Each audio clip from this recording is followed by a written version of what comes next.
മധു എന്ന് പറഞ്ഞ ക്യാരക്ടർ പറയുന്നുണ്ട് ഒരു ടാക്ടൈൽ ഹാലുസിനേഷൻ ആണ് കുട്ടിക്ക് തോന്നിയത്, എല്ലാം കുട്ടിയുടെ തലയിലായിരുന്നു. പക്ഷെ ഡയറക്ടർ ആക്ച്വലി അതിനുള്ള ആ ഒരു പറയാനുള്ള ഒരു സാഹചര്യം ക്രിയേറ്റ് ചെയ്ത് എങ്ങനെയാന്ന് വെച്ച് കഴിഞ്ഞാൽ, നമ്മളിപ്പോൾ എങ്ങനെ പോയാലും ഇപ്പോഴത്തെ ഇന്ത്യൻ സിനിമ എടുത്ത് നോക്കിയാൽ ഭയങ്കര ഗ്രാഫിക് ആയിട്ട് നമുക്ക് കാണിച്ചു തരുന്നുണ്ട്.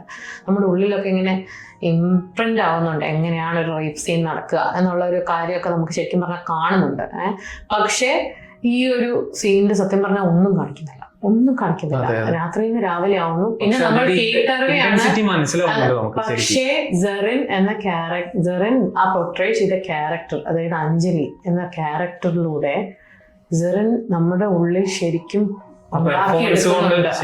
പെർഫോമൻസ് വെച്ചിട്ട് നമ്മൾ ശരിക്കും ഫീൽ ചെയ്യും, അയ്യോ കുട്ടിക്ക് ശരിക്കും എന്തോ സംഭവിച്ചു. ഇല്ലെങ്കിൽ ഇപ്പൊ ആ ഒരു പതറലും എല്ലാം ഒരു ആരോടും ആദ്യം മിണ്ടാതിരിക്കുക. എല്ലാവരും ഇതിനകത്ത് ഉന്നയിച്ച ഒരു വലിയ ക്യാരക്ടർ ഞാൻ കണ്ട കാര്യം എന്ന് വെച്ച് കഴിഞ്ഞാൽ, ആണുങ്ങളെല്ലാം ഉന്നയിച്ച ഒരു കാര്യം എന്ന് വെച്ചാൽ ഇവളെന്താ ഇത്രയും വയ്യത് പറയാം, ഇപ്പൊ സംഭവം നടന്നിട്ട് ഇപ്പൊ ഇത്രയും ദിവസമായല്ലോ എന്നുള്ളതാണ് ആ ഒരു ചോദ്യം.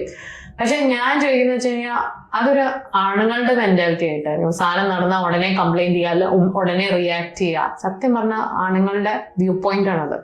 ഞാൻ ആക്ച്വലി ഒരു പെണ്ണിന്റെ വ്യൂ പോയിന്റ് പറയുകയാണെങ്കിൽ അവൾ അത്രയെങ്കിലും നേരത്തെ അത് പറഞ്ഞല്ലോ എന്നാണ് ഞാൻ ചിന്തിക്കുന്നത്. കാരണം ഇന്നത്തെ ഇപ്പൊ നമ്മളൊക്കെ നമ്മുടെ എനിക്കൊന്ന് പാസ്റ്റിലൊക്കെ ആണെങ്കിൽ എന്ത് സംഭവിച്ചാലും ഉള്ളിൽ ഒതുക്കിക്കോ, പുറത്ത് പറയരുത്, നാണക്കേടാണ്, നിനക്കൊന്നും സംഭവിച്ചിട്ടില്ല. അവളാണെങ്കിൽ അങ്ങനത്തെ ഒരു ബിലീഫിൽ വളർന്ന ഒരു കുട്ടിയെ നമുക്ക് നല്ലപോലെ ക്ലിയർ ആവും. കാരണം അവളത് പറയുന്നുണ്ട്.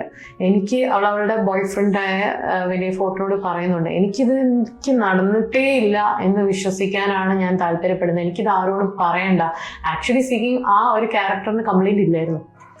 പക്ഷെ ഈ പറഞ്ഞ വിനയ് അതിനെ എങ്ങനെയെങ്കിലും നടത്തിയിട്ട് വിനയ്ക്കെതിരെ നിൽക്കുന്ന ഷാജോന്റെ ക്യാരക്ടറിനെ പുറത്താക്കി കഴിഞ്ഞാൽ അവൻ ആ ഒരു ഹീറോ റോൾ കിട്ടും. സത്യം പറഞ്ഞാൽ അതുകൊണ്ട് തന്നെ നമുക്ക് അങ്ങോട്ടും സംശയം വരാം.